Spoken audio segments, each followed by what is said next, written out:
Imagine for a moment that your ability to speak to your grandchildren, to walk in your own garden, to even recognize the face of your spouse could be stolen from you in an instant. That is the devastating reality of a stroke. It is a thief that arrives without warning and can take away everything that makes you who you are. As a doctor, I've seen this devastation firsthand. But what I find most tragic, what truly breaks my heart, is the common belief that a stroke is just bad luck or an unavoidable part of getting older. So many people think, if it's my time, it's my time. There's nothing I can do. Today, I am here to tell you that belief is not only wrong, it is the most dangerous belief you can have. Because here is the scientific truth that can change your future. The CDC and the American Stroke Association agree that up to 80% of all strokes are preventable. The power to stop that thief is largely in your hands. And there is no one in the world better to guide us on this path of prevention than Dr. Shigeaki Hinohara. Doctor, thank you for being here to share this vital message. Thank you, Ben. The belief that we are helpless is the greatest enemy of health. We cannot stop the river of time from flowing, but we can build a stronger riverbank to guide its course. The defense against a stroke is not one single magical action. It is the sum of many small, consistent, and wise habits that you practice every single day. And today, Dr. Hinohara will share his comprehensive 9-step plan to build that strong defense. To make this powerful information as simple as possible to follow, we have organized these 9 habits into 3 pillars of stroke prevention. First, the kitchen pharmacy, what you should eat and drink. Second, the body in motion, how you should move and rest. And third, the vigilant mind, how you should monitor your health in partnership with your doctor. We will cover everything you need to know to build your defense. If you are ready to reject the idea that you are helpless and are ready to take control of your health, please type the number 1 in the comments below.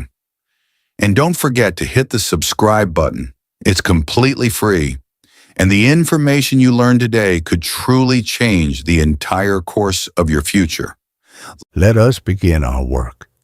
The defense against a stroke does not begin in the hospital with emergency medicine. It begins quietly, in your own home every single morning. This is our first pillar, the kitchen pharmacy.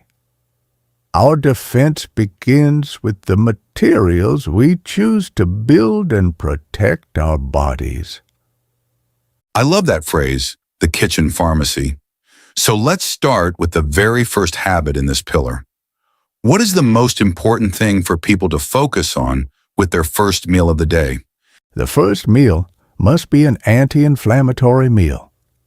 After the age of 65, our bodies are more susceptible to a state of chronic, low-grade inflammation. You do not feel this inflammation, but it is like a slow, quiet fire that damages the delicate lining of your blood vessels over many years. Your breakfast must be the water that helps to put out that fire. I advise my patients to focus on 3 key components for a brain-protective breakfast: healthy omega-3 fats, powerful antioxidants, and gentle, soluble fiber. Doctor, the modern science on those 3 components is incredibly strong and supports your wisdom completely. Let's start with the omega-3s, a specific plant-based omega-3 called ALA, which is found in foods like chia seeds, ground flaxseed, and walnuts, is crucial. In fact, a major study published in the medical journal Stroke found that people with a higher intake of ALA had a significantly lower risk of suffering a stroke. Next, the antioxidants you mentioned. The best sources are berries, blueberries, raspberries, strawberries. Research from scientists at Harvard showed that people who eat berries at least 3 times a week can reduce their risk of heart attack and stroke substantially. This is thanks to compounds called anthocyanins, which are the pigments that give berries their rich colors. They act like a shield, protecting the artery walls from damage. And finally, fiber. The American Heart Association stresses the importance of soluble fiber, especially the kind found in plain, rolled oatmeal called beta-glucan. This specific fiber works like a sponge, actively helping to soak up and remove the bad LDL cholesterol from your bloodstream before it can contribute to plaque buildup. And putting these three powerful ingredients together into a meal is very simple. You do not need to be a great cook. A bowl of plain cooked oatmeal. You stir in 1 tablespoon of chia seeds or ground flaxseed. You top it with a handful of fresh or frozen berries and a few walnuts.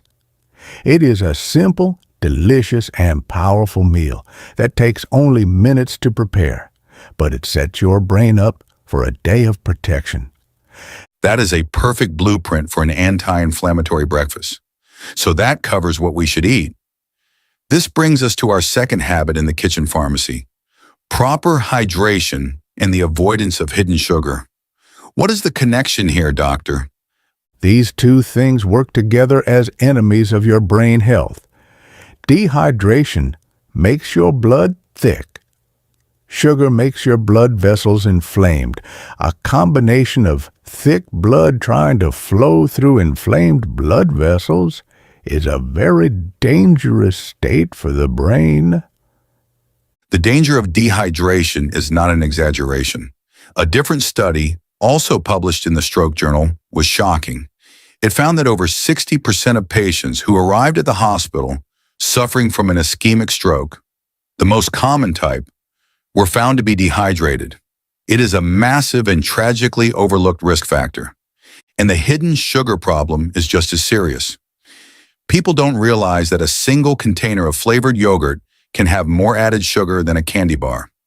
A so-called healthy granola bar can have 15 grams of sugar. The American Heart Association recommends that seniors have no more than 24 to 36 grams of added sugar for the entire day. 1 or 2 of these healthy snacks can put you over your daily limit immediately. The solution requires discipline and awareness. First, you must make a habit of drinking plain water. Aim for 6 to 8 glasses every day. Start with a full glass as soon as you wake up. Second, you must become a reader of labels. Do not trust the claims on the front of the box. Turn it over and look for added sugars on the nutrition facts. You will be shocked at where you find it. Choose a whole piece of fruit instead of fruit juice. Choose water instead of sweetened iced tea. These small choices make a very large difference in reducing the fire of inflammation in your body. It truly comes back to that idea of stewardship. Choosing pure water and whole, natural foods is a simple way to honor and care for the body we've been given, protecting it from these hidden dangers that are so common in our modern food supply. We have talked about the importance of hydration with water and avoiding sugar. Now, we must discuss another ingredient that is hidden in almost every packaged food. This is our third habit in the kitchen pharmacy. You must reduce your salt intake and replace it with healing herbs and spices. This is so critical. As we've said before, high blood pressure is the #1 modifiable risk factor for stroke. And for most people, excess salt is the primary driver of that high blood pressure. The American Heart Association recommends that seniors aim for no more than 1,500 milligrams of sodium per day. That is just 2/3 of a single teaspoon. But the average American consumes more than double that amount, mostly from the hidden salt in processed foods like canned soups, frozen dinners, deli meats, and even bread. And the power of reducing salt is remarkable. A major study published in the Journal of the American College of Cardiology, or JACC, found that cutting daily sodium by just 1,000 milligrams can lower systolic blood pressure almost as much as a common blood pressure medication. The secret to success is not to eat bland, boring food. The secret is to swap the flavor of salt for flavors that actually heal your body. Nature has provided us with a true pharmacy of flavors. For example, instead of reaching for the salt shaker, reach for garlic powder or fresh minced garlic. It adds a wonderful savory flavor to almost any dish. And garlic is a perfect example of food as medicine. It contains a powerful compound called allicin, which has been shown in multiple studies to help relax blood vessels and support healthy blood pressure levels. Exactly. Another wonderful swap is the bright yellow spice, turmeric. It contains curcumin, a powerful anti-inflammatory that is very good for the health of your arteries. Use fragrant herbs like rosemary, oregano, and basil. And use a splash of lemon juice to add brightness to your food, which can reduce your craving for salt. You can create more delicious flavors with these herbs than you ever could with plain salt. That is a wonderful list of healthy and flavorful swaps. But I think a challenge for many people, doctor, is that when they come home and they're tired and hungry, they don't have the energy to cook a healthy meal from scratch. They just reach for whatever is fast and easy, which is often a processed, salty option. That is a very wise observation. And that is why our fourth habit in the kitchen pharmacy is not an ingredient, but a strategy. It is the habit of simple meal preparation. Your good intentions will always fail when you are tired and hungry. Planning and preparation are the bridge that connects your intention to your action. This is what behavioral scientists call removing decision fatigue. By preparing healthy options in advance, you make the good choice the easy choice. It's a practical act of self-care and stewardship for your future health, making it easier to honor the body you've been given. And it can be very simple. You do not need to spend all day cooking. On one day, perhaps a Sunday, you can do a few small things. Cook a large pot of brown rice or quinoa for the week. Boil half a dozen eggs so they are ready in the refrigerator for a quick snack or a breakfast. Wash and chop vegetables like carrots, celery, and bell peppers and put them in clear containers. When you open the refrigerator, and a healthy, easy option is the first thing you see, you are much more likely to make a good choice for your body. That is such practical and empowering advice. It shows that we have so much control over our daily health. And it's an honor to share this kind of information with our community all over the world. To help us see our global community, please let us know what city, state, or country you are watching from. We are truly grateful for every single one of you learning along with us. We have now built the first pillar of our defense in the kitchen. Now we must build the second pillar.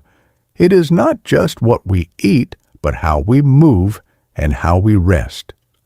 This is pillar 2, the body in motion. So after we've eaten a healthy meal, what is the most immediate action we can take to support our body? The first habit in this pillar is very simple and very powerful. It is our 5th habit overall. Take a short 10-minute walk after each meal. It does not need to be a fast power walk. The purpose is to gently use the energy from the food you have just consumed. This simple habit is incredibly effective for controlling blood sugar, which is a major factor in blood vessel health. A well-known study published in the journal Diabetologia found that a 10-minute walk after eating can lower the post-meal blood sugar spike by up to 22%. In simple terms, your muscles are using that sugar for fuel immediately instead of letting it linger in your bloodstream where it can cause inflammation and damage over time. The other half of movement is rest. This brings us to our 6th habit. Get 7 to 8 hours of quality sleep and be mindful of your caffeine timing. Sleep is not empty time. It is the sacred period when your brain cleans itself of toxins and your blood vessels have a chance to repair themselves. A consistent sleep schedule is crucial. And consistency is the key word. A major study published in the journal Neurology followed tens of thousands of adults and found that those with irregular sleep patterns had a significantly higher risk of stroke than those who kept a regular schedule. This is because our internal body clock, our circadian rhythm, helps regulate our blood pressure. A steady routine keeps that system stable and calm. A huge part of protecting that routine is being smart about caffeine. The caffeine you drink in a coffee or tea at 3 p.m. can still be active in your system at 10 p.m., preventing you from getting the deep, restorative sleep your brain needs. For seniors whose bodies metabolize caffeine more slowly, the rule should be no caffeine after 2 p.m. So, we have cared for the body with food, with movement, and with rest. Our final pillar is about the mind. It is about awareness and connection. This is Pillar 3, the vigilant mind. What is the first step in being vigilant, Doctor? The first act of awareness is to know your own heart's rhythm. This is our 7th habit. Learn how to check for an irregular heartbeat, known as atrial fibrillation, or AFib. Many people have this condition and do not feel any symptoms. You can check for it simply by feeling your pulse at your wrist. You are feeling not just for the speed, but for a steady, regular rhythm, a steady thump, thump, thump. If you feel a pattern that is chaotic, skipping beats, or very irregular, you must tell your doctor.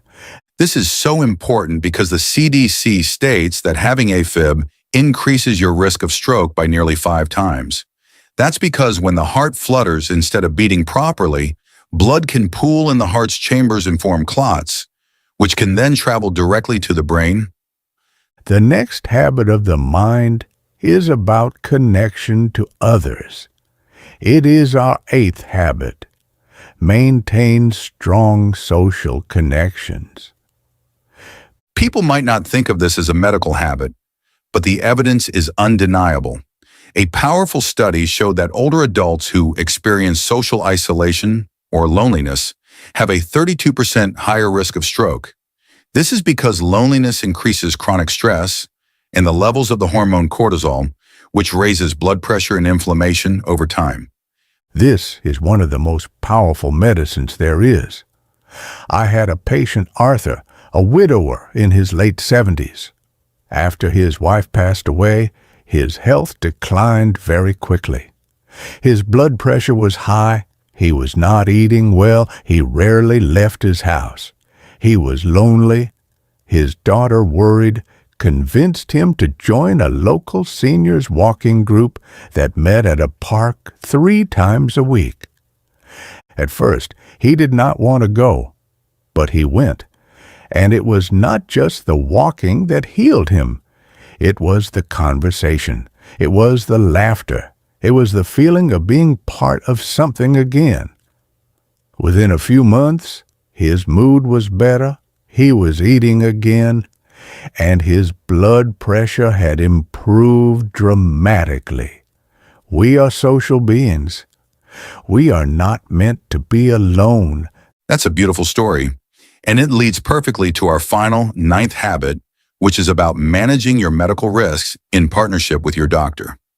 This means taking your prescribed medications for blood pressure or cholesterol consistently and correctly. It also means having an intelligent conversation about tools like baby aspirin. As we have discussed, it is a powerful tool, but it is not for everyone and can be dangerous if taken without a specific medical reason. This is the ultimate sign of a vigilant mind. It is knowing what you can manage yourself through your daily lifestyle and knowing when you need the powerful tools of medicine, guided by a professional and trust. Doctor, this has been a true masterclass in prevention. What is so powerful about this 9-step plan is how it all connects. It is a complete, holistic approach to protecting your brain health. It's not just about one single thing. It is about how the food you eat, the way you move and rest, and the awareness you bring to your health all work together as a team to lower your risk of a stroke. This three-pillar plan shows that you have so much power to influence your own brain health on a daily basis. Every good choice you make, from eating berries to taking a walk, is another layer of protection against a stroke. This is how you build a foundation for a long, independent life with excellent brain health. I want to leave you with this final thought. Please do not look at these 9 habits as a long list of difficult chores. See them as 9 opportunities. Every single day, you have 9 chances to do something good for your body and for your brain. You do not have to be perfect. You only have to be consistent. Prevention is not found in one grand action you take one time. It is found in the sum of many small daily acts of care you practice over a lifetime. That is the perfect message to end on. Small daily acts of care. It truly is about being a faithful steward of the one body we are blessed with every single day. And of course, the wisest act of stewardship is to partner with your own medical team. Please remember that our conversation today is meant to educate and empower you. It is not a substitute for the personal medical advice you receive from your own physician, who knows your unique health history. If you found this guide helpful, please give this video a like to help others find it, and be sure to share it with a friend or family member who you want to help protect. If you haven't already, please subscribe to our channel. It's completely free, and it ensures you will not miss our next practical health guide. And for our community discussion today, of these 9 habits, which one feels like the easiest and most positive one for you to start with this week? Please share your first step in the comments below. Your commitment might just be the inspiration someone else needs to begin. Thank you for being with us. Be well and take good care.